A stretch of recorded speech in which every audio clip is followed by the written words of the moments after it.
할렐루야. 2020년 12월 4일 금요일 새벽기도에 함께 드리시겠습니다. 사도신경으로 저희 신앙을 고백드리시겠습니다.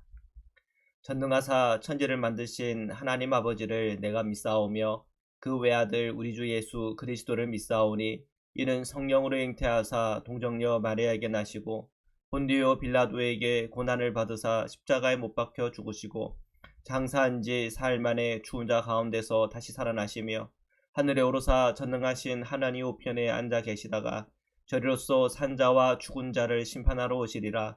성령을 믿사오며 거룩한 공예와 성도가 서로 교통하는 것과 죄를 사하여 주시는 것과 몸이 다시 사는 것과 영원히 사는 것을 믿사옵나이다. 아멘. 찬송가 452장입니다. 다 함께 찬양 드리시겠습니다.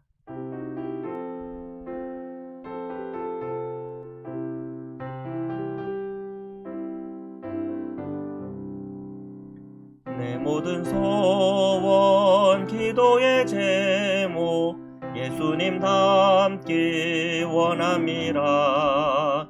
예수님 형상 나 입기 위해 세상에 보았기 전에 예수님 닮기 내가 원하네.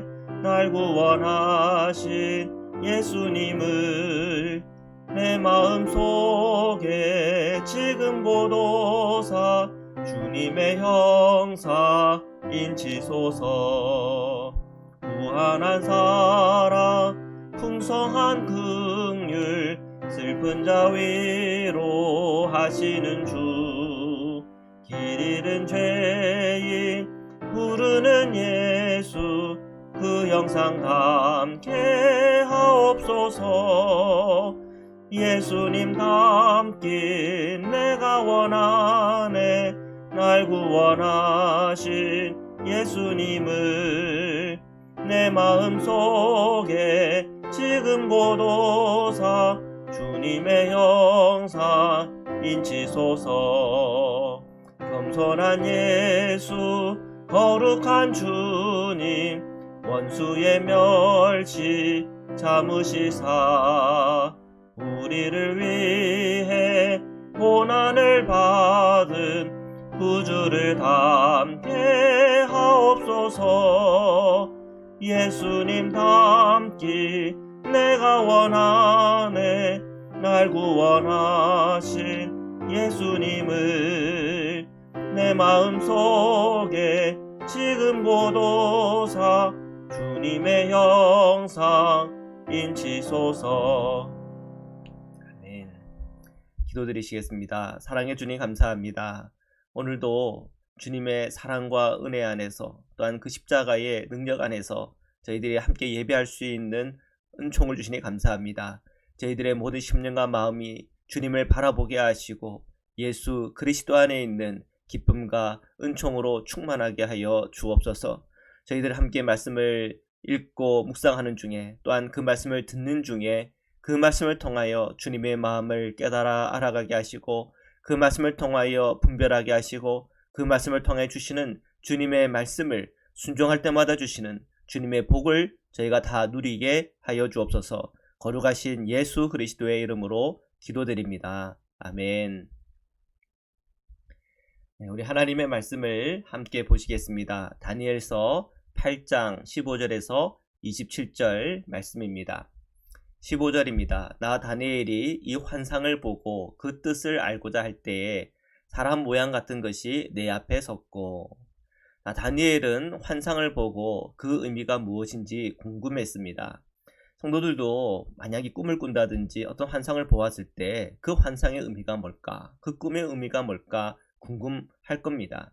만약에 꿈을 꿨지만 그 의미를 모른다면 그냥 지나쳐 버리는 거죠. 그러나 그 꿈을 꾸었고 그 의미를 안다고 하면 때로는 그 꿈이 나의 어떤 영적인 상태를 보여줄 때도 있고 때로는 그 꿈을 통하여 미래를 볼 수도 있는 겁니다. 그 미래 또는 그 나의 영적인 상황을 그 꿈을 통해서 알면 그것이 나에게 영적으로 유익하겠죠. 하나님께서는 이 다니엘의 환상 또 그의 꿈을 통해서 이 세계가 어떻게 돌아갈 것인지 그 미래가 어떨 건지에 대한 계시를 주고 계십니다. 이 또한 하나님께서 다니엘에게 주시는, 또한 다니엘이 위에 기도하고 있는 유대의 땅을 위해 주시는 주님의 복이죠. 16절입니다. 내가 들은즉 을레강 두 언덕 사이에서 사람의 목소리가 있어 외쳐 이르되 가브리엘아 이 환상을 이 사람에게 깨닫게 하라 하더니, 다니엘의 몸은 지금 수산성에 있지만 그 환상은 을레강변에서 진행되고 있습니다. 그리고 그곳에서 사람 소리가 들려요. 사람 소리가 들린다고 하는 것은 알아들을 수 있게 들린다는 얘기죠. 가브리엘아 이 환상을 이 사람에게 깨닫게 하라. 하나님께서 은혜 주시는 겁니다. 가브리엘을 통해서 환상을 깨닫게끔 해주시는 거죠. 지금 우리도 하나님의 말씀을 받고 듣지만 그 말씀이 무엇인지를 깨달을 때 그것이 내게 은혜가 되고 또 유익한 거죠. 성령은 항상 말씀을 깨닫게 하시고 이해하게 도와주십니다. 우리가 하나님의 말씀을 설교를 통해서 들을 때도 있고, 또한 우리가 말씀을 묵상하면서 들을 때가 있는데, 날마다 성령의 역사를 통해서 깨닫는 은혜와 복이 있기를 축복합니다. 17절입니다. 그가 내가 선 곳으로 나왔는데 그가 나올 때에 내가 두려워서 얼굴을 땅에 대고 엎드리매 그가 내게 이르되 인자야 깨달아 알라 이 환상은 정한 때 끝에 관한 것이니라. 가브리엘은 다니엘에게 왔어요. 환상 중에. 그리고 이 다니엘은 이 환상 중이지만 이런 영적인 신비와 체험을 통해서 그는 두려움을 느꼈습니다. 그래서 그는 엎드렸어요. 천사를 통해서 이 환상이 뭘 의미하는지를 듣게 됩니다. 이 환상은 정한 때 끝에 관한 것이다. 말세에 대한 얘기구나. 이 말세라고 하는 것은 두 가지 관점이 있다고 했어요. 역사적인 종점, 그리고 우주적인 종점. 또 하나 더 얘기하면 개인의 종점이 있겠죠. 자, 역사적으로 고대 근동의 제국들의 역사를 의미하고 있지만 더 확대해서 요한계시록의 계시를 통해서 이 다니엘의 예언이 우주적 종말까지 연결되고 있다는 거 하는 걸 저희들이 확인할 수가 있죠.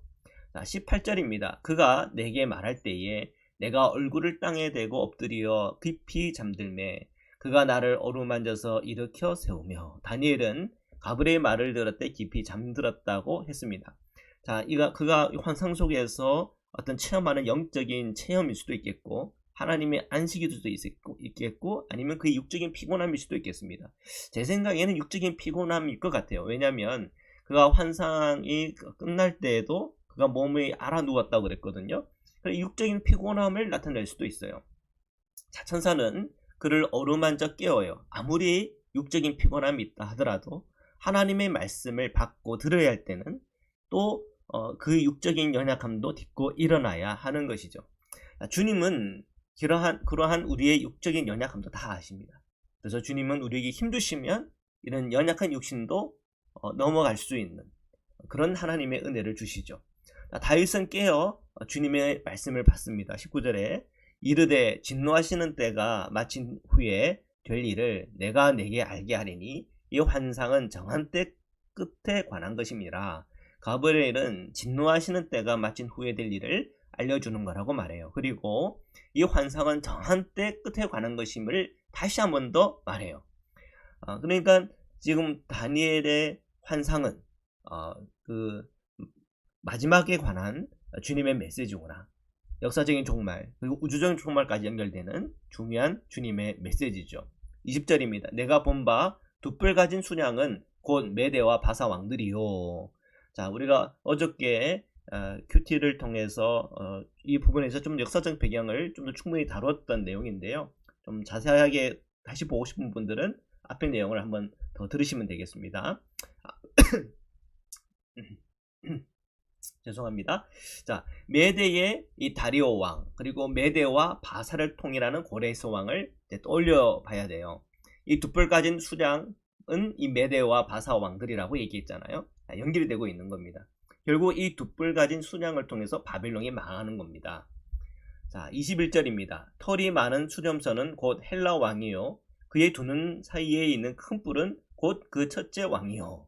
자, 수렴선은 헬라를 의미한다고 얘기했죠. 그리고 두 눈 사이에 있는 큰 뿔은 첫째 왕인데, 역사적인 배경 속에서 보면 알렉산더 대왕이에요. 자, 이 알렉산더 대왕은 앞에서 설명했지만 34살 젊은 나이에 죽습니다. 죽고 나서 어떤 일이 생기나 22절 이 뿔이 꺾이고 그 대신에 네 뿔이 났은즉 그 나라 가운데에서 네 나라가 일어나되 그의 권세만 못하리라. 자, 네 나라가 일어난다는 거예요. 네 뿔이 나는 거는 네 나라다. 알렉산더 대왕의 죽고 난 이후에 네 나라로 나뉘게 되죠. 자, 이런 이제 역사적인 배경이 있습니다. 자, 단순히 이것을 역사적인 배경 안에서만 볼 것이 아니고 그것을 주님 오시는 그날 이 우주적인 종말의 때에 일어나는 이 세계의 어떤 분위기, 역사도 다 관련되고 있음에 대해서 우리가 분별해야죠. 왜냐하면 역사라고 하는 건 반복이 되잖아요. 자, 이 네 나라 마지막 때에 반역자들이 가득할 즈음에 한 왕이 일어나리니 그 얼굴은 뻔뻔하며 속임수에 능하며. 자, 네 나라가 이렇게 되지만 네 나라가 나중에 세 나라가 되고 또 세 나라 중에 좀 더 탁월한 나라가 있고 또 더 번창하는 나라가 있고 또 그 중에는 이런 팔레스타인 예수님의 그 시대까지 미치는 그런 정치적인 영향, 국제 정세적인 영향을 미치는 그런 나라와 지도자가 있겠죠. 자, 그 한 왕이 일어날 때 그 왕이 주의 백성을 핍박하고 하나님을 대적한다. 그렇게 말씀하고 있습니다. 24절입니다. 그 권세가 강할 것이나 자기의 힘으로 말미암은 것이 아니며 그가 장차 놀랍게 파괴 행위를 하고 자의로 행하며 형통하며 강한 자들과 거룩한 백성을 멸하리라. 주의 백성을 핍박하는 왕의 권세 참 강력해 보이죠. 형통하고 강한 자들과 거룩한 자들을 멸하는 아주 두렵고 무서운 존재로 보입니다. 악의 특세를 보면서 성도들은 이런 점 때문에 불안하고 또 염려에 붙들릴 수 있죠. 그리고 배도하는 성도들도 생기기도 하죠. 그러나 그것은 주님께서 기뻐하시는 것이 아니에요. 그런 환난 중에 두려움에 붙들리기보다는 더 믿음 가운데 담대하게 서야 될 줄 믿습니다. 모든 환난이라고 하는 건 영원하지가 않습니다. 늘 때가 있습니다. 그 때가 지나면 하나님의 심판과 하나님의 공의가 이루어집니다. 그리고 인내하고 믿음으로 서 있는 하나님의 백성에게는 하나님께서 상급을 베풀어 주십니다. 성도는 이 사실을 알고 인내하는 거죠. 그리고 인내하는 중에 믿음으로 구원을 받는 겁니다. 믿음이라고 하는 것은 단순히 입으로 구원받는 것 그것이 아니고 이 믿음이라고 하는 것은 입으로 신하고 플러스 인내와 사랑으로 드러내는 것입니다. 25절입니다. 그가 꾀를 베풀어 제 손으로 속임수를 행하고 마음에 스스로 큰 채하며 또 평화로운 때에 많은 무리를 멸하며 또 스스로 서서 만왕의 왕을 대적할 것이나 그가 사람의 손으로 말미암지 아니하고 깨지리라. 자, 권력자는 꾀를 내어 또 속임수를 행하여 자신의 권력을 유지하고 또 하나님을 대적하고 하나님의 백성을 핍박합니다. 자, 역사의 어느 순간이든지 하나님을 대적하는 권세자들은 이런 꾀와 속임수에 늘 등하죠. 그러나 그것은 다 드러나게 되어 있습니다. 성도는 그래서 늘 분별해야 됩니다. 주님 안에서 분별해야 되고 성령 안에서 분별해야 되고 말씀 안에서 분별해야 됩니다. 우리가 늘 말씀 안에 있으면 하나님께서는 하늘의 지혜를 우리 성도들에게 베풀어 주십니다. 자, 우리가 이 세상을 살아가면서 우리가 이 세상의 미혹에 빠지지 않고 늘 주님의 말씀에 붙들리고 하나님의 그 인도함에 늘 거해야 될 줄 믿습니다. 우리가 이 땅에서 미혹당하면 진리에서 멀어지게 되겠죠. 자, 우리는 기억해야 됩니다. 하나님을 대적하는 권세자들, 권력자는 결국 깨집니다. 성경 그대로입니다. 그가 사람의 손으로 말미암지 아니하고 깨진다. 깨지는 게 핵심이에요. 자, 26, 27절입니다. 이미 말한 바 주야에 대한 환상은 확실하니 너는 그 환상을 간직하라. 이는 여러 날 후의 일임이라 하더라. 이에 나 다니엘이 지쳐서 여러 날 앓다가 일어나서 왕의 일을 보았느니라. 내가 그 환상으로 말미암아 놀랐고 그 뜻을 깨닫는 사람도 없었느니라. 자, 다니엘은 이 두 번째 환상을 간직합니다. 그리고 이러한 환상을 그 아픈 중에 체험을 한 것을 봅니다. 27절에 나와 있죠. 나 다니엘이 지쳐서 여러 날 앓다가 일어나서. 그러니까 그의 어떤 육체적인 고갈도 성경에는 그대로 기록이 되어 있습니다. 자, 근데 그가 회복됐어요. 그는 아주 놀라운 환상을 봤지만 그의 육신이 회복되었고 그 환상이 끝이 났을 때 그는 그 환상 속에 머무는 것이 아니라 자신의 일상 안으로 돌아왔어요. 영적인 체험은 참 은혜롭고 충만한 것입니다. 그러나 우리의 일상을 등질 수는 없어요. 우리는 다시 우리의 일상으로 들어가야 됩니다. 이것이 주님의 뜻이에요. 변화산송에서 제자들이 예수님의 변화를 보고 너무 감동을 받아서 그 변화산에서 텐트를 짓고 거기서 우리가 머뭅시다 이런 얘기를 하잖아요. 그러나 주님의 뜻은 그 변화산 아래로 내려가는 겁니다. 왜요? 변화산 아래에 여전히 주님께서 우리에게 주신 사명 또한 우리가 해야 할 일들, 책임들이 널려있기 때문에 그렇습니다. 우리는 하나님의 은혜를 경험하고 체험하고 은혜를 입고 그 은혜 입은 그 자리에서 머무는 것이 아니라 다시 우리의 일상으로 들어가야 됩니다. 주님께서 우리에게 맡겨주신 주님의 일을 감당하며 또한 예수 그리스도의 십자가와 그 말씀과 하늘의 지혜 안에서 우리에게 주어진 그 모든 일들을 책임있게 감당하는 그리스도인이 다 되기를 주님의 이름으로 축원합니다. 말씀으로 기도드리시겠습니다. 살아계신 하나님 감사합니다.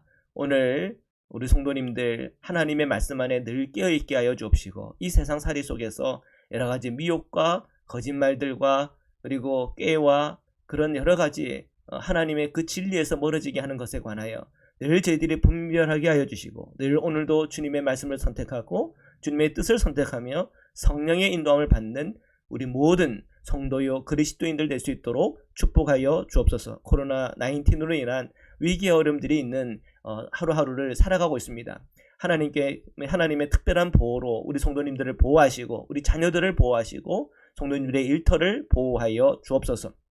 오늘 저에게 주어진 이 하루가 주님과 동행하는 가운데 충만하게 하시고 풍성하게 하시고 오늘 저희들 간구하는 기도의 제목들마다 응답받게 하시며 또한 주님께서 우리에게 주시는 힘으로 살아갈 수 있도록 축복하여 주옵소서. 거룩하신 예수 그리스도의 이름으로 기도드립니다. 아멘. 우리 주기도문으로 마치겠습니다. 하늘에 계신 우리 아버지여 이름이 거룩히 여김을 받으시오며 나라에 임하옵시며 뜻이 하늘에서 이룬 것 같이 땅에서도 이루어지이다. 오늘날 우리에게 일용할 양식을 주옵시고 우리가 우리에게 죄진 자를 사하여 준 것 같이 우리 죄를 사하여 주옵시고 우리를 시험에 들게 하지 마옵시고 다만 악에서 구옵소서. 나라와 권세와 영광이 아버지께 영원히 있사옵나이다. 아멘.